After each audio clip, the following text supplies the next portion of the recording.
The ice drill made a loud grinding sound as it cut through the frozen ground. Jinwoo Kim wiped sweat from his face even though the air around him was freezing cold.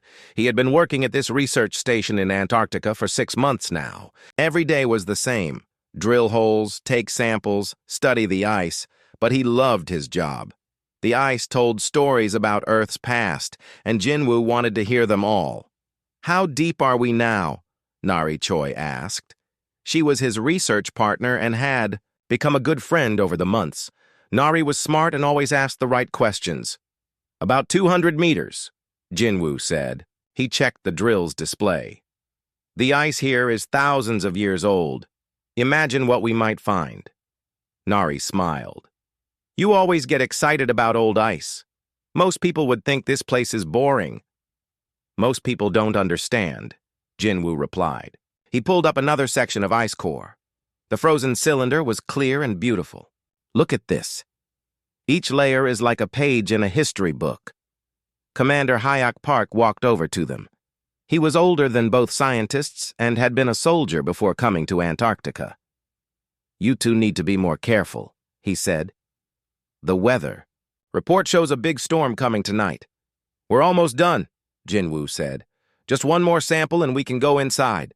High above the Earth, something watched the small human base. The Velthara scout ship was invisible to human technology. Inside the ship, the parasite called Zephnol studied the creatures below. Zephnol had done this many times before on other worlds. Find the strongest species, take control of their leaders, and make them serve the Velthara Empire. Zephnol had conquered 17 different worlds this way. Each time was easy. Animal minds were simple. They followed the strongest leader. Take control of the leader and the rest would follow. These humans look weak, Zephnol thought to itself. The parasite could see the 3 humans working in the cold.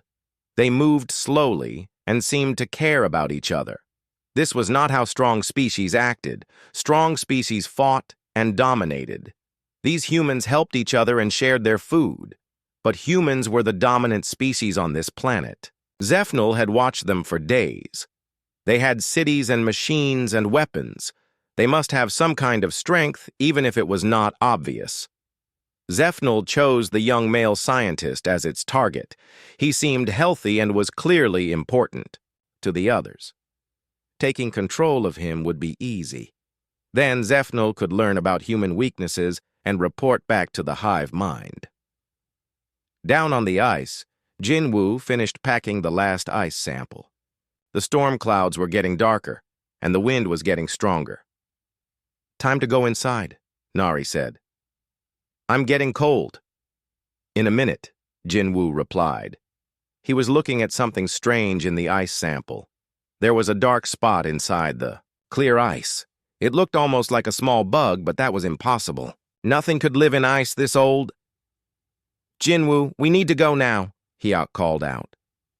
The commander was already walking back to the base. Jinwoo held the ice sample up to the light. The dark spot seemed to move slightly. That was definitely impossible. The ice had been frozen for thousands of years. Suddenly the ice cracked in his hands. The dark spot fell out and landed on Jinwoo's glove. It was smaller than a grain of rice and looked like a tiny black worm. "What is that?" Nari asked, moving closer to look. Before Jinwoo could answer, the tiny creature moved. It was fast, faster than anything that small should be able to move. It went through his glove like the glove was not there and touched his skin. Jinwoo felt a sharp pain in his hand. Then the pain moved up his arm. It felt like electricity running through his body. "Jinwoo." "What's wrong?" Nari grabbed his other arm. She could see that something was happening to him. The pain reached Jinwoo's head, and everything went white. He could hear Nari calling his name, but her voice sounded far away. He felt himself falling, but the ground seemed to take a long time to reach him. Inside Jinwoo's body, Zephnol was working quickly. The parasite moved through the human's blood and found its way to the brain. This was always the hardest part. The parasite had to connect to the host's mind without damaging it too much. A damaged mind was useless. Zephnul had done this hundreds of times. Animal brains were all similar. There was always a control center where decisions were made. The parasite would attach to that center and take control. Simple.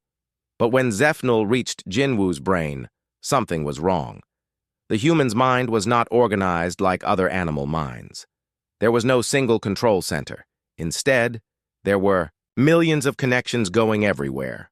Thoughts and memories and feelings were all mixed together in a way that made no sense. "This is strange," Zephnul thought. "How does this creature make decisions if there is no command center?" The parasite tried to find the strongest part of the brain to control, but every part seemed to be connected to every other part. When Zephnul touched one area, 10 other areas responded. It was chaos. Outside, Nari and Hyuk were trying to wake up Jinwoo. He had been unconscious for several minutes. "His pulse is strange," Nari said. She was checking his vital signs. "And his brain activity is very high, too high for someone who is unconscious." "We need to get him to the medical bay," Hyuk said. He picked up Jinwoo and carried him toward the base. Inside Jinwoo's mind, Zephnul was becoming frustrated. The parasite had finally made a connection to the human's consciousness, but it was not working as expected. Instead of taking control, Zephnul found itself talking to the human. "Hello," said a voice in the darkness of Jinwoo's mind. "Are you the thing that just came into my head?" Zephnul was shocked. The host was supposed to be unconscious. The host was supposed to be under control. The host was definitely not supposed to be talking.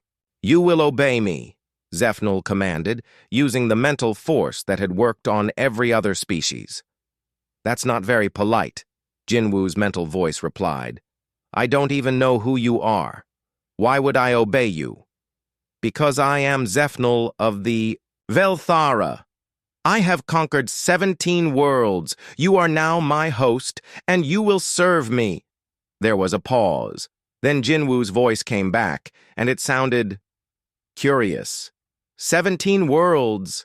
That's amazing. What were they like? And what's a Velthara? Are you from space? This is so exciting. Zephnul had never experienced anything like this. The human was not afraid. The human was not fighting back.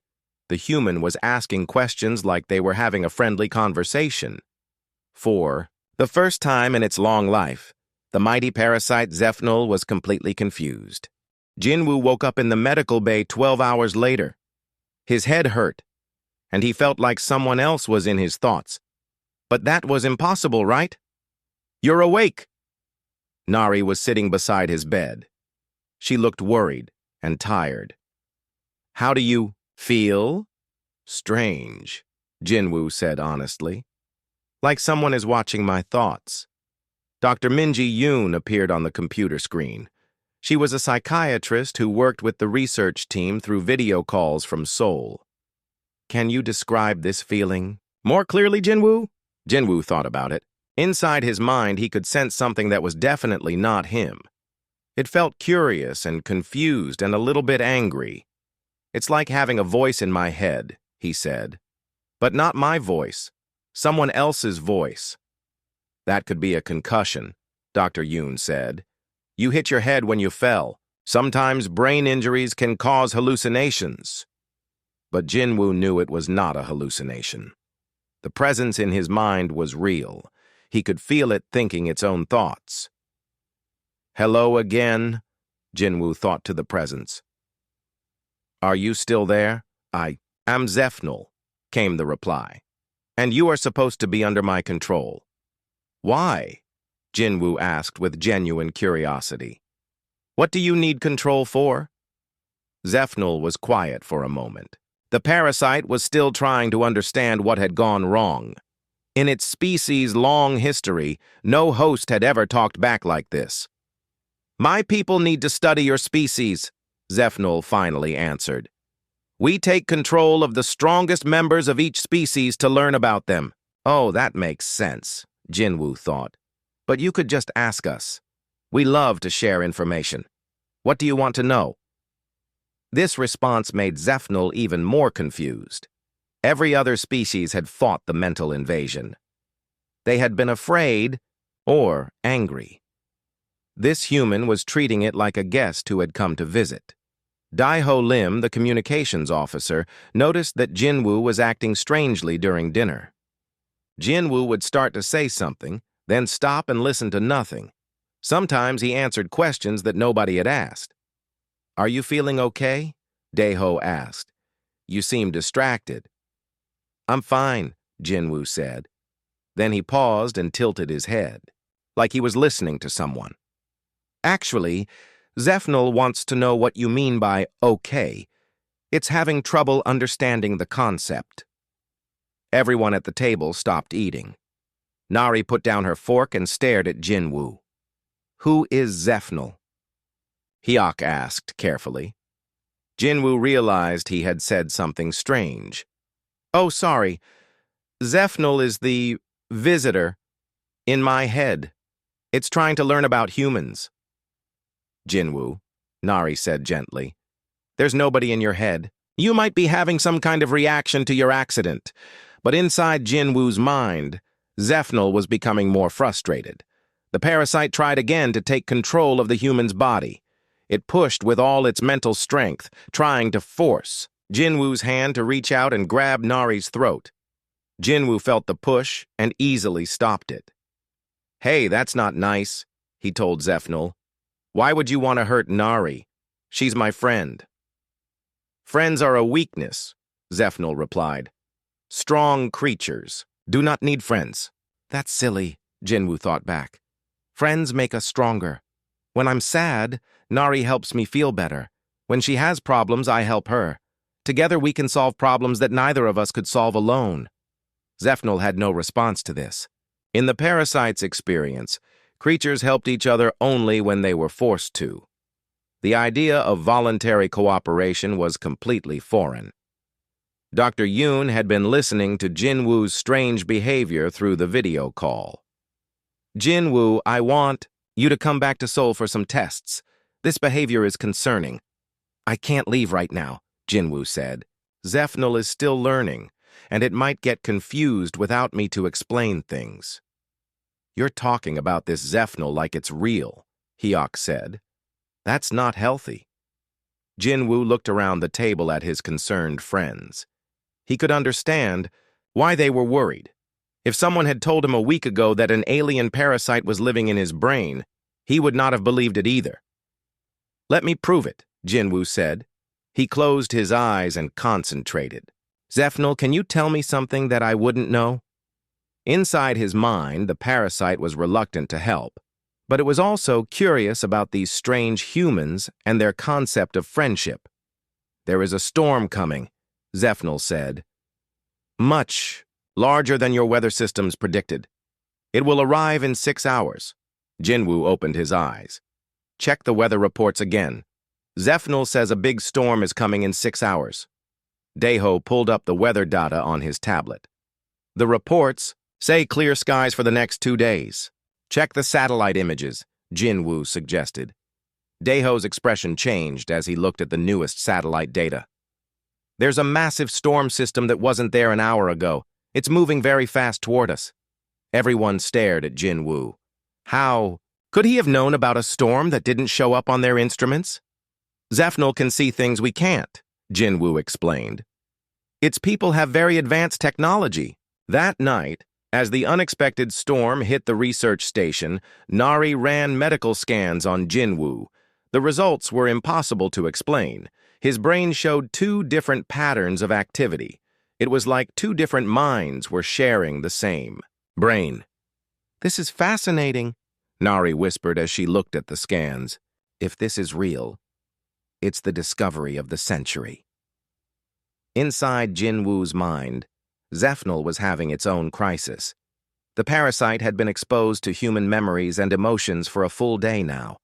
It had felt Jinwoo's love for his family, his excitement about scientific discoveries, and his genuine care for his friends. These emotions were overwhelming. Zephnal's species did not have words for such feelings. They were taught that emotions were weaknesses that held back evolution. But these human emotions felt good. They made the human stronger and happier, not weaker. "Why do you care so much about others?" Zephnel asked Jinwoo as they both tried to sleep. "Because caring makes life worth living," Jinwoo replied. "When you care about others, you're never alone. Even when bad things happen, you know someone will help you." "But caring also causes pain," Zephnel observed. It had seen Jinwoo's memories of sadness when his grandmother died. "Yes," Jinwoo agreed. "But the love is worth the pain. Without love, life would be empty." Zephnel considered this as the storm raged outside. The parasite was beginning to understand that it had chosen the wrong host. Jinwoo was not weak at all. He was strong in ways that Zephnel had never imagined possible. For the first time in its existence, Zephnel began to wonder if its people were wrong about strength and weakness. And that thought terrified the ancient parasite more than any enemy it had ever faced. 3 days passed, and Jinwoo's strange condition continued. The research team had contacted the main base, and 2 specialists were flying in to study what was happening.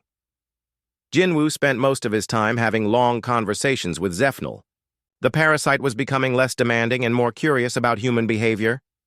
"I don't understand your species," Zephnel admitted during one of their mental talks. "You could be great conquerors, but instead you waste time on art and music and stories." "Those things aren't a waste of time," Jinwoo replied. "They're what make life beautiful. When I listen to music, I feel connected to something bigger than myself." To demonstrate, Jinwoo put on his headphones and played some of his favorite classical music. Through their shared connection, Zephnel experienced the music for the first time. The parasite was stunned. The organized sound waves created patterns that somehow made it feel something.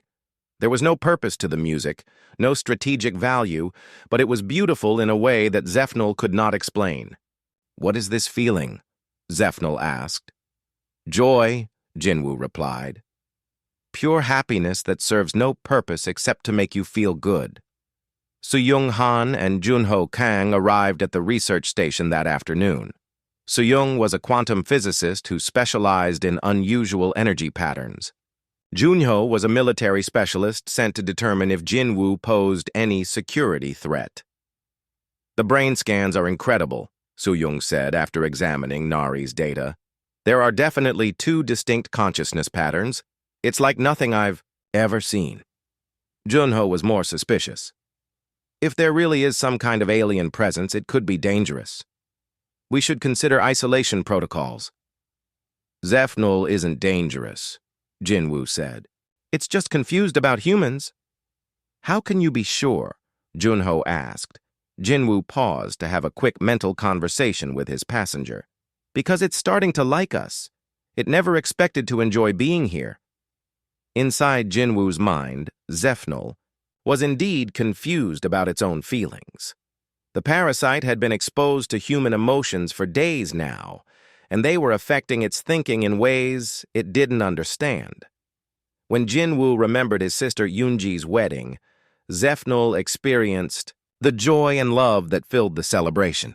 The parasite felt the happiness of 2 people promising to care for each other forever. It felt the pride of parents watching their children start new lives. It felt the warmth of a family coming together to celebrate love. These feelings were so strong that Zephnel forgot to maintain its connection to the hive mind for several minutes. When it reconnected, the other Velthara noticed the gap. "Zephnel, report your status," came the cold mental voice of the hive mind commander. Mission continues," Zephnel replied, but the parasite's mental voice sounded different. Softer, confused. "You sound strange. Are you experiencing difficulties with the host?" Zephnel hesitated. How could it explain that it was experiencing something called happiness? How could it tell the hive mind that it was beginning to understand human concepts that had no words in their language? "The humans are more complex than expected," Zephnel reported. "Complexity is irrelevant. Complete your mission and prepare the species for conquest. But even as Zephnel agreed, the parasite knew something had changed. It no longer wanted to help conquer humanity. These strange, emotional creatures had shown it something better than domination. That evening, Jinwoo shared more human experiences with his mental guest. He showed Zephnel memories of helping his elderly neighbor with groceries, even though it meant being late for work. He shared the satisfaction of teaching a struggling student until they finally understood a difficult concept. "Why do you help others when there is no benefit to yourself?" Zephnel asked. "Because it feels good to help," Jinwoo replied. "And because we're all connected. When I help someone else, I'm making the whole world a little bit better." Zephnel struggled to understand this concept. In its species, individuals only helped others when forced to by the hive mind. The idea of voluntary kindness was revolutionary. "But what if they don't help you back?" the parasite asked. "That doesn't matter," Jinwoo said. "I don't help people because I expect something in return. I help them because it's the right thing to do."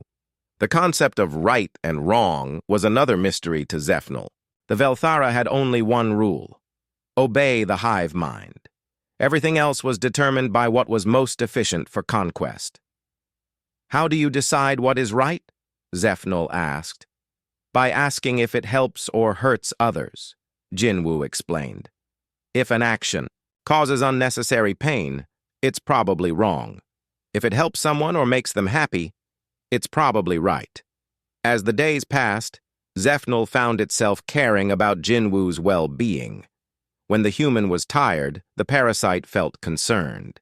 When Jinwoo laughed at something funny, Zephnel experienced a strange, warm feeling that it was beginning to recognize as happiness. This was a disaster. Zephnel was supposed to be a cold, efficient tool of conquest. It was not supposed to develop emotional attachments to its host. But human feelings were proving to be incredibly contagious. The crisis came when the hive mind ordered Zephnel to force Jinwoo to access the research station's communication systems.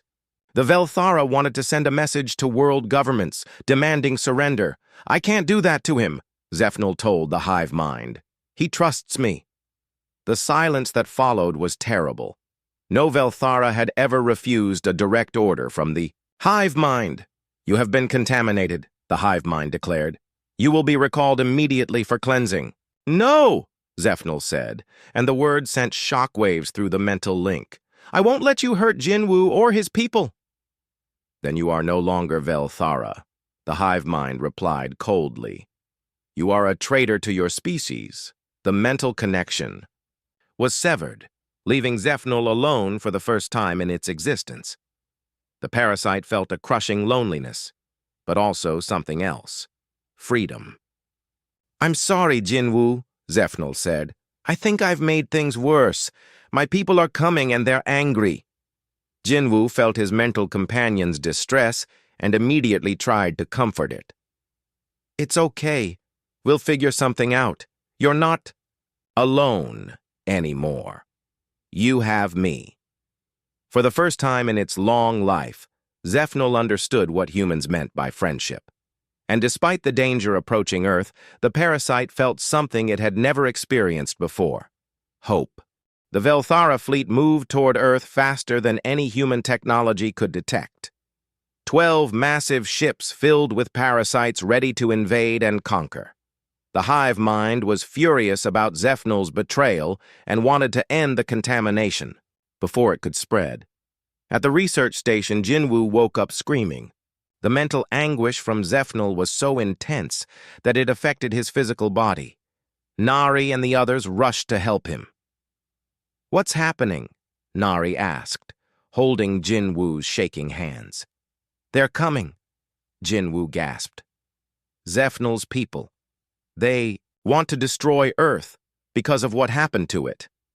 Yunseo Zhang, the AI specialist who had arrived the day before, was monitoring Jinwoo's brain activity.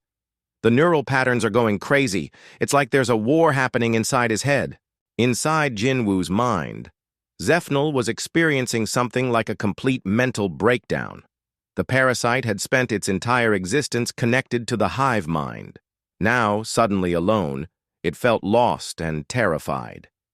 But worse than the loneliness was the guilt. Zephnul had learned from Jinwoo what guilt meant, and now it was crushing the parasite's consciousness. Because of Zephnul's failure, humanity would be destroyed. The humans who had shown it kindness and friendship would die because it had been too weak to complete its mission. "I'm sorry," Zephnul kept repeating in Jinwoo's mind. "I'm so sorry. This is all my fault." "Stop that," Jinwoo said firmly, even though he was still in physical pain from the mental storm. "This isn't your fault. You chose to be better than what your people wanted you to be. That took courage." Courage? Zephnul had never heard the concept applied to itself. Yes, courage. You stood up to your entire species because you knew they were wrong. That's the bravest thing anyone can do. Taehyun Oh, the linguist, was working with the team to understand what was happening. If there really is an alien consciousness in Jinwoo's mind, we need to establish better communication. Maybe we can negotiate. Zephnul doesn't think it's... People will negotiate, Jinwoo said. They see emotions as a disease. They think Zephnul has been infected by human feelings. Have they? Soo-young asked.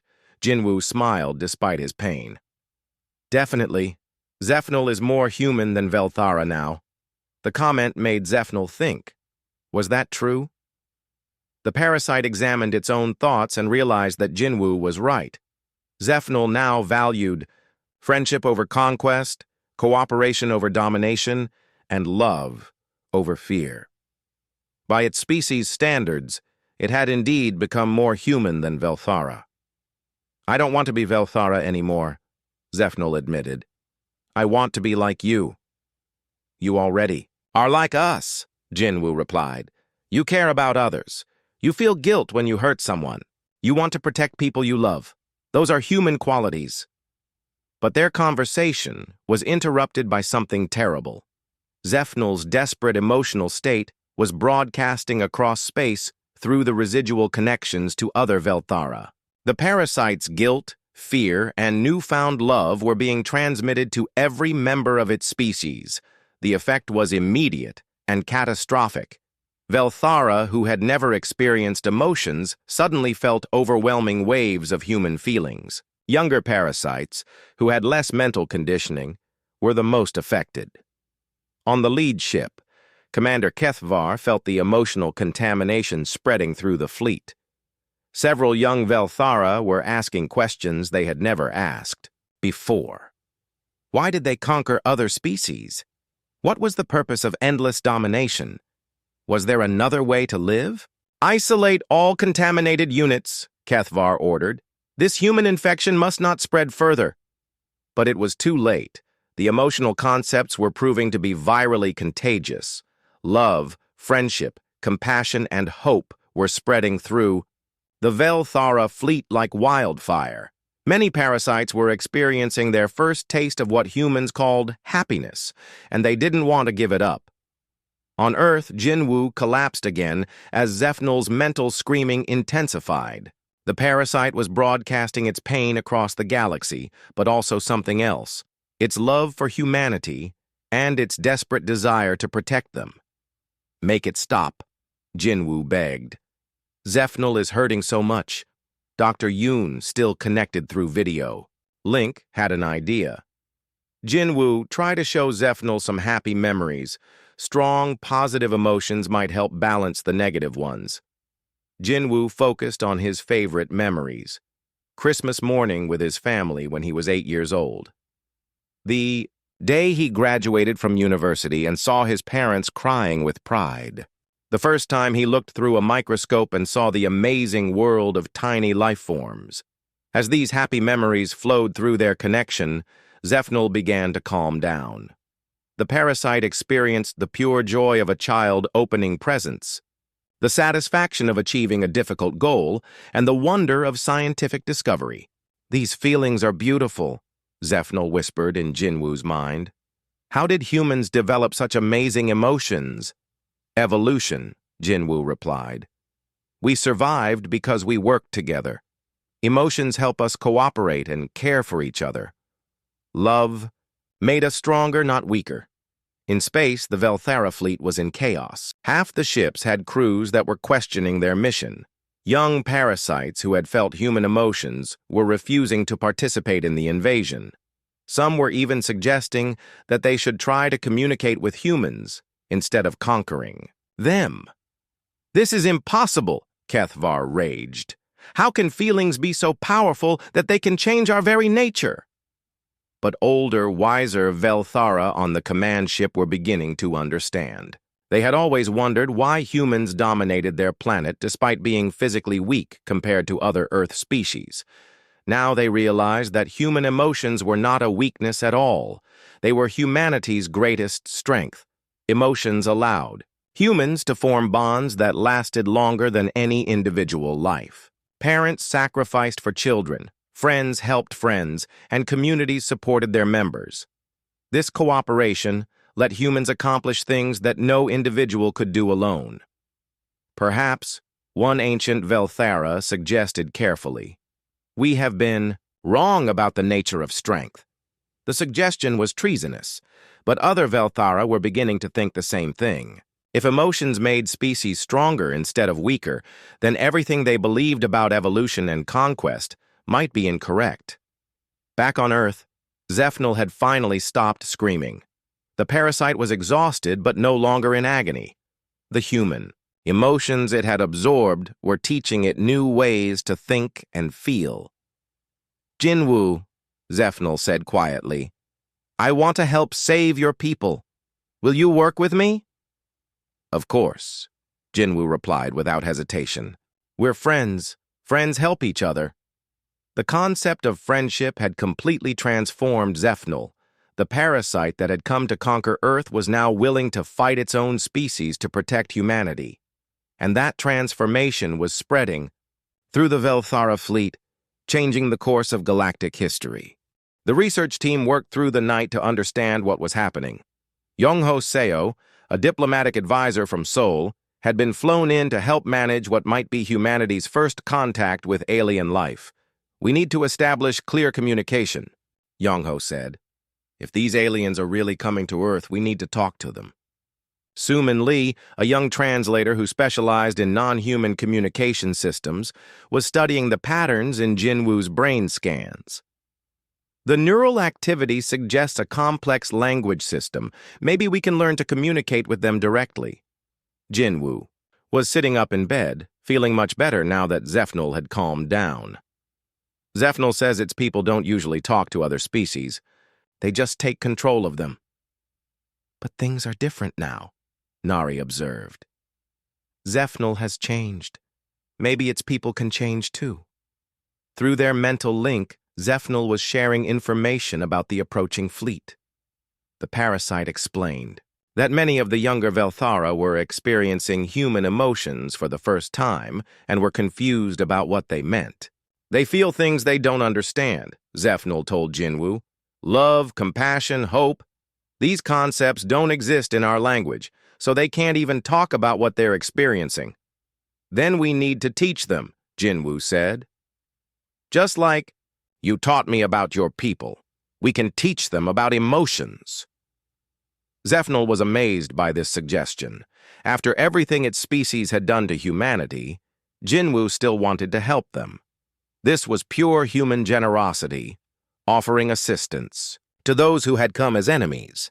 "My people have conquered 17 worlds," Zephnel reminded him. "We destroyed entire civilizations. Why would you want to help us?" "Because you're not the same people who did those things," Jinwu replied. "You've changed, and if you can change, so can they." In space, the Velthara fleet was experiencing its first civil war. Commander Kethvar had ordered the emotionally affected parasites to be isolated, but there were too many of them. Nearly half the fleet was now questioning their mission. Young Velthara, who had felt love for the first time, were refusing to participate in genocide. Others who had experienced human concepts of justice were arguing that conquering peaceful species was wrong. The emotional infection was spreading faster than anyone could contain it. These feelings are making us weak, Kethvar declared to the fleet commanders. We must purge this contamination before it destroys our entire species. But one of the younger commanders, who had been affected by the emotional broadcast, spoke up. What if these feelings aren't making us weak? What if they're making us better? The suggestion sent shockwaves through the command structure. No Velthera had ever questioned whether their way of life was correct. Explain yourself, Kethvar demanded. The humans built a civilization without conquest, the young commander said. They work together by choice, not force. They create art and music and literature. They explore the universe to learn, not to dominate. Maybe that's a better way to live. Other affected commanders began to agree. They had felt human emotions and found them beautiful. The idea of voluntary cooperation was fascinating instead of disturbing. The concept of creating beauty for its own sake seemed wonderful rather than wasteful. On Earth, Zephnel was using its connection to monitor the fleet's communications. Something incredible is happening, the parasite told Jinwoo, excitedly. My people are learning. They're asking questions they never asked before. What kind of questions? Jinwoo asked. Why do we conquer instead of cooperate?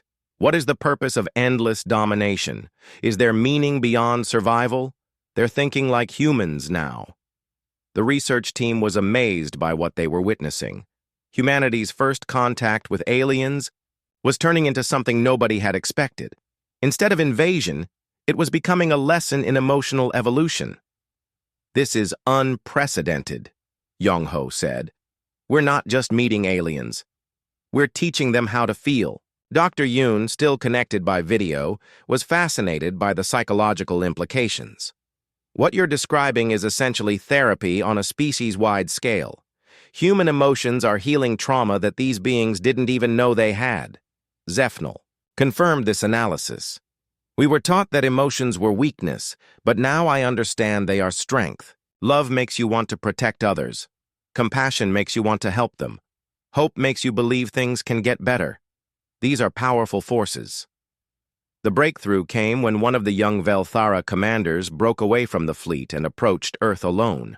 The ship sent a message that Zephnel translated for the team. They want to talk, Jinwoo announced. Not invade, just talk. The single Velthara ship entered Earth's solar system and stopped at a safe distance from the planet. Through Zephnel, the crew sent their first message to humanity. We do not come as conquerors, the message said. We come as students. We want to learn about these things you call emotions. We want to understand how you live without domination. The response from Earth was immediate and entirely human. Instead of demanding surrender or offering threats, the world's leaders sent back an invitation. Welcome to our solar system, the message said. We would be happy to teach you about emotions and cooperation. Would you like to be friends? The concept of friendship was still new to the Velthara, but they were eager to learn. Yes, they replied. We would like to try being friends. Back with the main fleet, Commander Kethvar was losing control of the situation. More ships were breaking away and heading toward Earth. The emotional contamination had reached critical mass, and there was no stopping it. This is the end of our species as we know it, Kethvar said to the remaining loyal commanders. No, replied one of the affected commanders. This is the beginning of something better. On Earth, Jinwoo was exhausted but happy. Through Zephnel, he could feel the hope and excitement of the approaching Velthara. They were like children discovering a new world of possibilities. What happens now? Nari asked. Now we teach them, Jinwoo said. We show them how to live, with emotions, instead of just feeling them. We help them build a society based on cooperation instead of conquest. Zephnel was amazed by humanity's response to the crisis. Instead of preparing for war, humans were preparing to help their former enemies. This was the ultimate expression of human values, turning enemies into friends through understanding and compassion. Your species is remarkable, Zephnel told Jinwoo, you have the power to change hearts and minds across the galaxy. As the first Velthara ship approached Earth for peaceful contact, both species were about to learn that the universe was full of possibilities they had never imagined. The age of conquest was ending, and the age of cooperation was about to begin. 6 months later, the world had changed in ways nobody could have imagined. The research station in Antarctica had become the center of the most important project in human history, teaching emotions to an entire alien species. Jinwoo stood on the observation deck of the new international facility, watching Velthara and humans work together in the laboratories below. It still amazed him how quickly both species had adapted to cooperation. "The integration is going better than expected," said Wonshik Choi, the ethics committee leader who oversaw all human-Velthara interactions. "Both species are learning from each other." Jinwoo nodded, feeling Zephnel's happiness through their shared connection. The parasite was no longer a parasite at all. It had become something entirely new, a willing partner in a consciousness-sharing relationship that benefited both beings. "How do you feel?" Jinwoo asked his mental companion. "I feel complete," Zephnel replied. "For the first time in my existence, I am truly alive. I have purpose beyond conquest, meaning beyond survival, and love beyond duty." The transformation of the Velthara species had been remarkable to witness. Young parasites who came to Earth were eager to learn about emotions, art, music, and literature. They wanted to understand concepts like friendship, family, and love. Dr. Hae-sun Kim, the medical researcher who studied the symbiotic relationships, had made breakthrough discoveries about consciousness sharing. "What Jinwoo and Zephnel have achieved is unprecedented," she explained to the International Committee. "Two different forms of consciousness working together as partners, each enhancing the other's abilities." Jinwoo's enhanced abilities were impressive. Through Zephnel, he could communicate telepathically with other Velthara, access vast databases of galactic knowledge, and process information at incredible speeds. But more importantly, he could serve as a bridge between species, helping to translate not just language, but concepts and emotions. The Velthara, who partnered with humans, gained something even more valuable: the ability to feel and understand emotions. They learned about love from human memories, about creativity from human art, and about cooperation from human society. Not all Velthara had accepted the change. Commander Kethvar and about 30% of the original fleet had retreated to distant space, declaring the emotional Velthara to be a corrupted subspecies. But even among the holdouts, younger members were secretly questioning their old ways. "Change takes time," Nari observed as she reviewed the latest reports. She was now the lead researcher studying Velthara integration. "But the important thing is that it's happening at all. The partnership between humans and Velthara had created something unprecedented in galactic history: the first interspecies democracy. Representatives from both species worked together to make decisions that affected their shared future. Jinwoo had been chosen as one of the human representatives, partly because of his unique connection to Zephnel. Together, they could understand both human and Velthara perspectives on any issue. "The mining proposal for Kepler 442b is up for vote today," Jinwoo told Zephnel as they prepared for the daily council meeting. "The Velthara representatives want to extract resources efficiently," Zephnel replied. "But I understand the human concern about environmental protection. What do you think we should do?" "Find a compromise that respects both needs," Zephnel said. "That's what partners do." The concept of compromise had been revolutionary for the Velthara. Their old society was based on absolute decisions from the hive mind. The idea that different viewpoints could be balanced and merged was transforming how they approached every problem. During the council meeting, Jinwoo presented a solution that combined Velthara efficiency with human environmental ethics: the Mining operation would proceed, but with safeguards to protect the planet's ecosystem and limits on extraction rates. This is acceptable to both species, announced the Velthara representative, a young parasite named Vel Nash who had partnered with a human engineer from Japan. After the meeting, Jinwoo walked through the facility's recreation area. Here, humans and Velthara relaxed together, playing games, sharing meals, and enjoying each other's company. It was a sight that would have been impossible just months earlier. I never imagined this could happen, Zephnul admitted. My people were so certain that domination was the only way to interact with other species. You proved them wrong, Jinwoo replied. You showed them that cooperation is stronger than conquest.